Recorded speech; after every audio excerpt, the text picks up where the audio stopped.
Welcome to Simplilearn's YouTube channel. Imagine this. You open up your laptop, get connected to internet or Wi-Fi, open YouTube, open Google, send a WhatsApp message, log into Instagram. Seems simple, right? Would you believe if I say behind every click there are invisible packets, thousands of invisible packets which are moving across the internet network in real time. All your passwords, all your searches, all your app requests, your device information, and all the communications that you made. Every single thing travels through networks as packets. Now, here's the interesting part. What if there was a tool powerful enough to actually capture and inspect all this traffic on live? Yes, there is one such tool, and that tool is called Wireshark. Wireshark is one of the most powerful network analysis tools used by cybersecurity professionals, ethical hackers, network engineers, security analysts, governments, and even large tech platforms and companies. It allows you to literally look inside network communications. You can see which websites are being accessed, DNS networks, failed connections, suspicious traffic, suspicious activities, malware communication, packet flow, and much more. Think of Wireshark like an X-ray machine for network traffic. Normally, network communication is invisible. Wireshark makes it completely visible. And that's exactly why this tool is so important in real-world environments. For example, if a company's network is suddenly down or slow, or if a cyber attack happens, or if some sensitive data gets leaked, or if servers stop responding, or if some suspicious traffic is detected, then one of the first tools that experts often use is Wireshark. In fact, many real-world cybersecurity investigations and network troubleshooting operations heavily depend on packet analysis tools like Wireshark. But here's the good news. You do not need to be an expert hacker or networking professional or cybersecurity engineer to start learning it. In this tutorial, we will learn Wireshark completely from a beginner perspective. We will understand what packets are, how internet communication works, how to capture live traffic, how to analyze protocols, and how professionals inspect network activity in real time.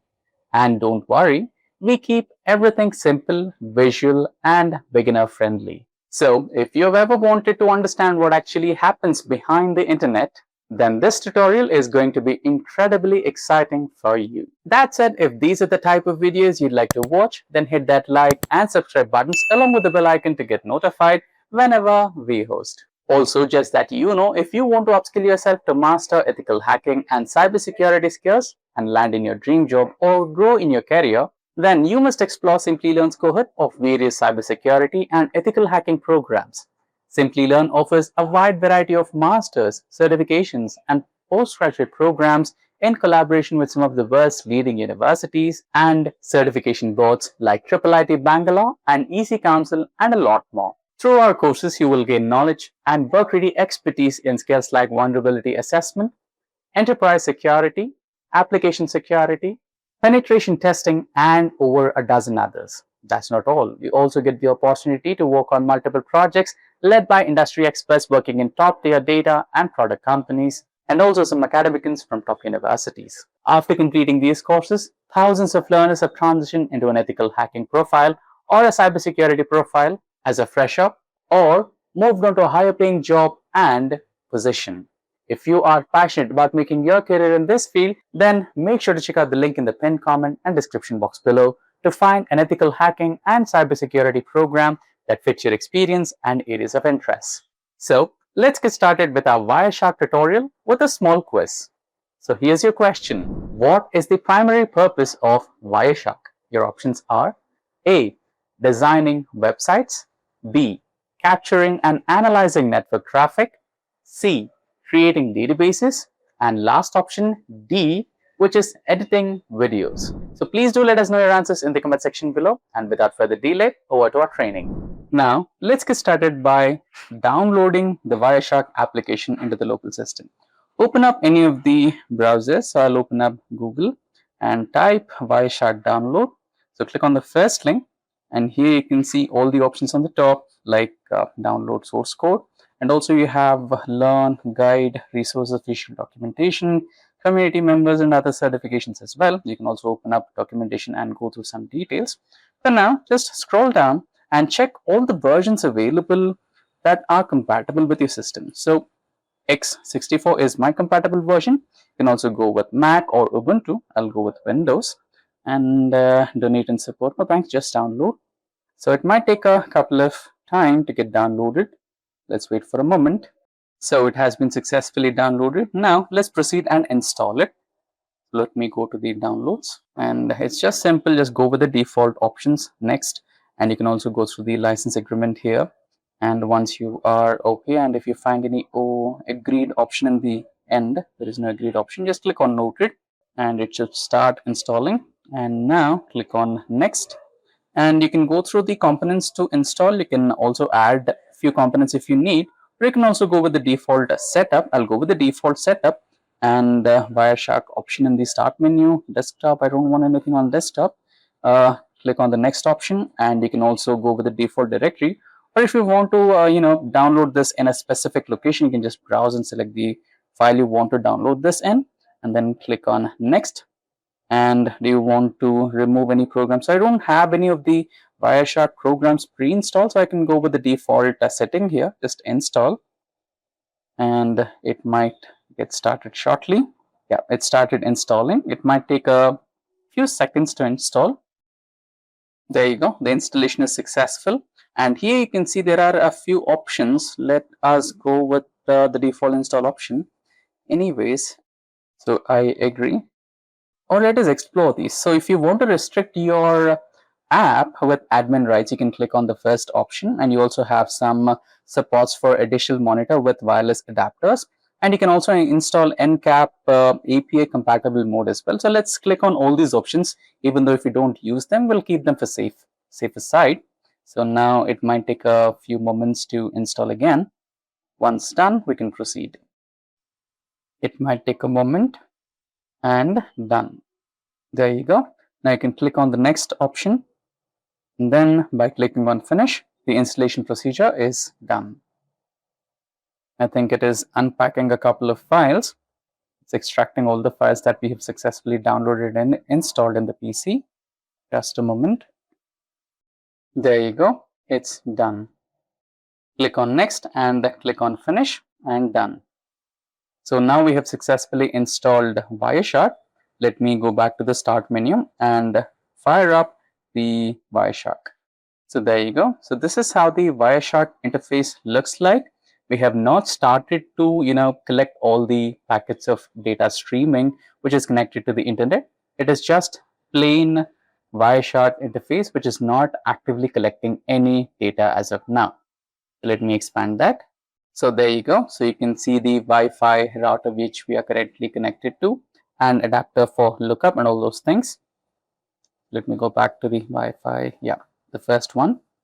And here we have LAN connection and adapter for lookup, traffic, and all those connections. So we are currently collecting data from Wi-Fi, and now another one is adapter for lookback traffic capture. So a few options on the toolbar here, the file option. So here we have the save and all those extra options that we go through. Once we have captured the packet data and all the HTML files, you can save that. Add and edit. You can see some preferences and all the other options that you will be going ahead. So we will be exploring preferences in the upcoming section.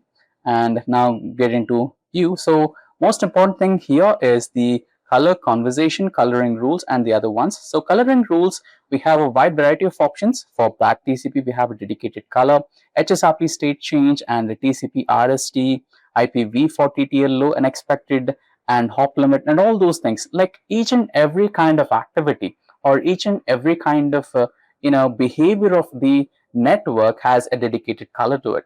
And the best option is you can also go ahead and customize these colors for your own benefit or requirement.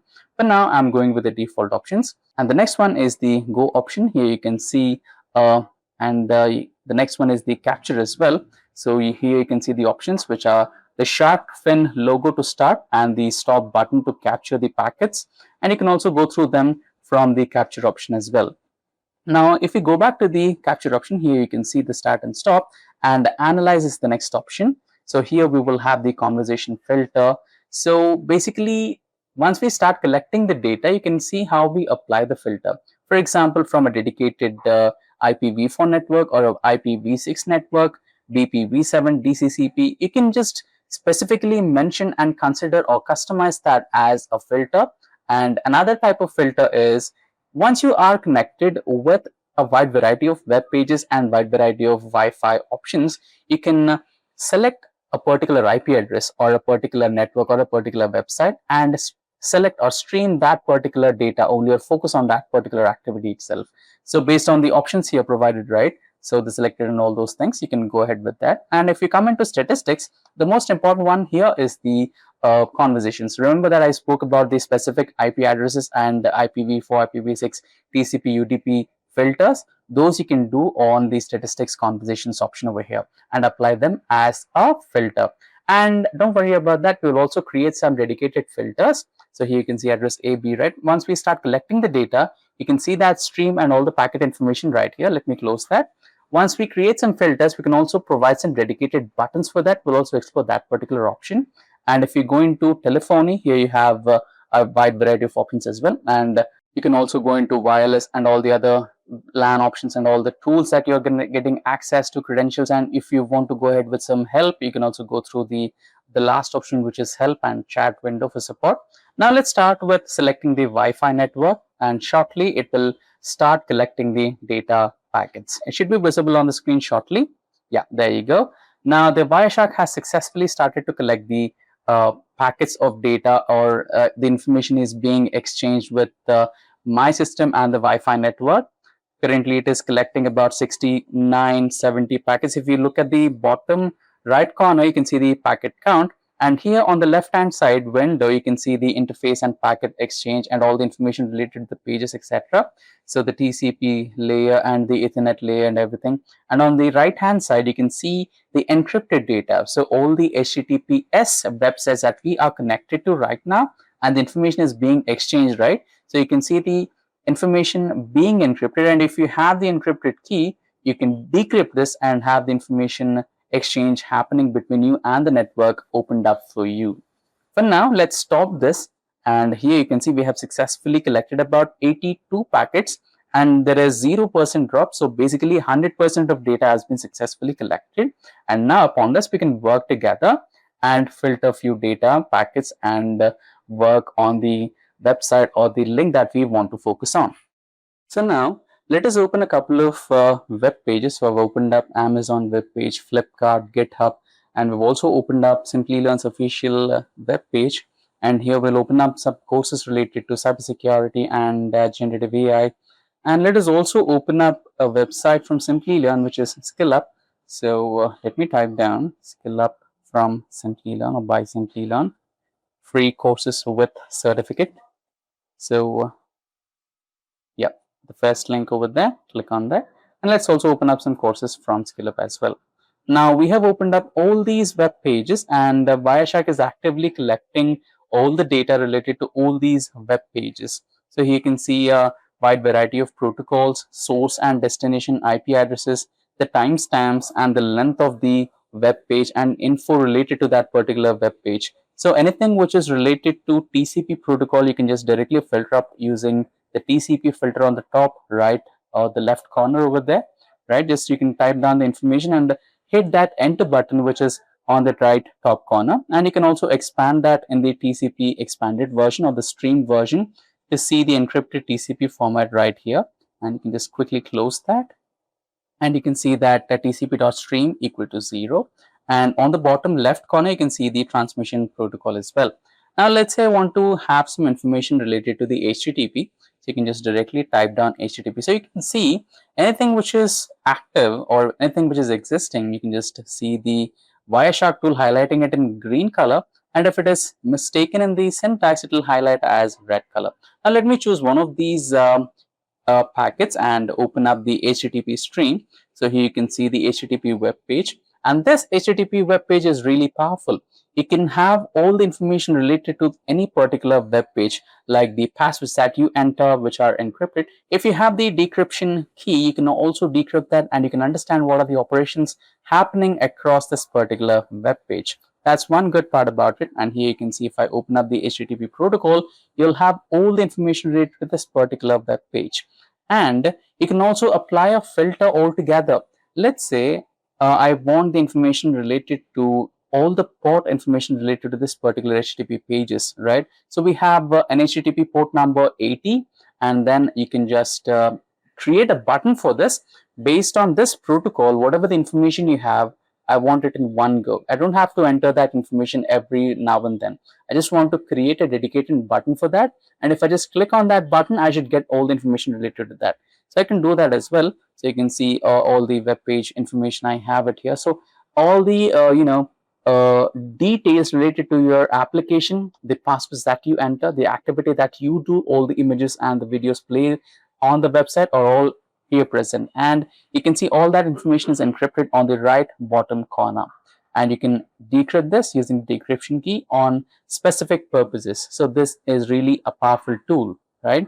And now let's try to create a button for this. So just click on that plus icon and label this particular filter as HTTP data, and I can have a comment encrypted information or something like that.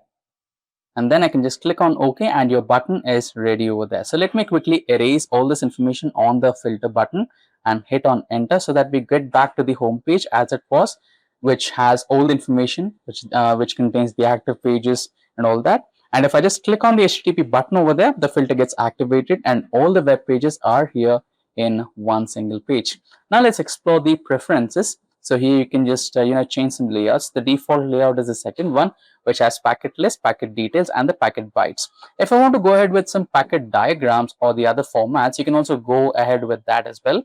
So if I minimize this window, you can have a better image. So sometimes you might have a better understanding at this particular interface if you have the packet diagram. If I click on apply, you can see how the packet information changes to the packet diagram. On the back of this particular window, you can see the Ethernet protocol, transmission control, all the options. So let's go with the default option that we had in the beginning stage, packet bytes and packet details, and click on apply. And I have all the default settings back again. And if you're someone who likes the different version which we have explored before, packet diagrams, you can also go ahead with that particular option. Now let's explore some pages which have an issue. Let's say we want to find out all the pages that are facing some kind of odd behavior than usual, some ransomware behavior or something. You can understand by just looking at the protocol over there, which says TCP analysis.flags. So these are the web pages which are creating some malicious activity, which are having some unexpected activity on the page. Let's say you want to also explore some other information. Let's say you want to explore all the pages which are completely inactive, they are non-responsive. You can also search for those kind of pages as well. So you just need to make some changes to the filter. tcp.flags.reset is equals to 1, and you'll have the list of pages which are completely irresponsive to you, disregard of how many kind of clicks or how many enters or how many inputs you give. They are completely irresponsive. You can also create a button for that, and you can also have the information. And let me label this as non-responsive or TCP flags which are non-responsive. And there you go, just click on that and you'll have all the information of non-responsive data in one single click. So we have a dedicated button for flag pages as well. And Wireshark is really powerful in production level platforms or in real-time platforms. In an organizational level, Wireshark is having unlimited access. So if you're someone who wants to explore a wide variety of use cases and live examples, then you can go to this particular web page which says malwarebytes-trafficanalysis.net, the next option. Just click on that, and this particular web page, don't worry, I'll link this particular website in the description box below, and you can go through hundreds and thousands of live examples and use cases of Wireshark, and also go through some GitHub links of this particular web page and go through some live case studies and examples to understand Wireshark functionality in a much more advanced level or in production level or in real-time level. If I open up traffic analysis in a new tab, you can see hundreds and thousands of real-time traffic analysis use cases right here, and you can go through any of these and learn the production level use case of Wireshark. And here you have the GitHub link as well and guest blog posts as well. So this is the GitHub link, and you can go through the projects that we have already have access to on Wireshark platform, and I'll link that in the description box below as well. And here you have some guest blogs and posts that you can go through, which are real-time use cases of all the users. There are unlimited possibilities and options in Wireshark, and you can go through any extent in Wireshark. So use wisely. And with that, we have reached to the end of this session on Wireshark Tutorial for Beginners. And with that, we have reached to the end of this session on Wireshark Tutorial for Beginners. Should you need any assistance or any other resources used in this session, like the PPT used, official documentation, Git links, or code documentation and others, then please do let us know in the comment section below, and our team of experts will be happy to assist you at the earliest. And until next time, thanks for watching and stay tuned for more from Simplilearn.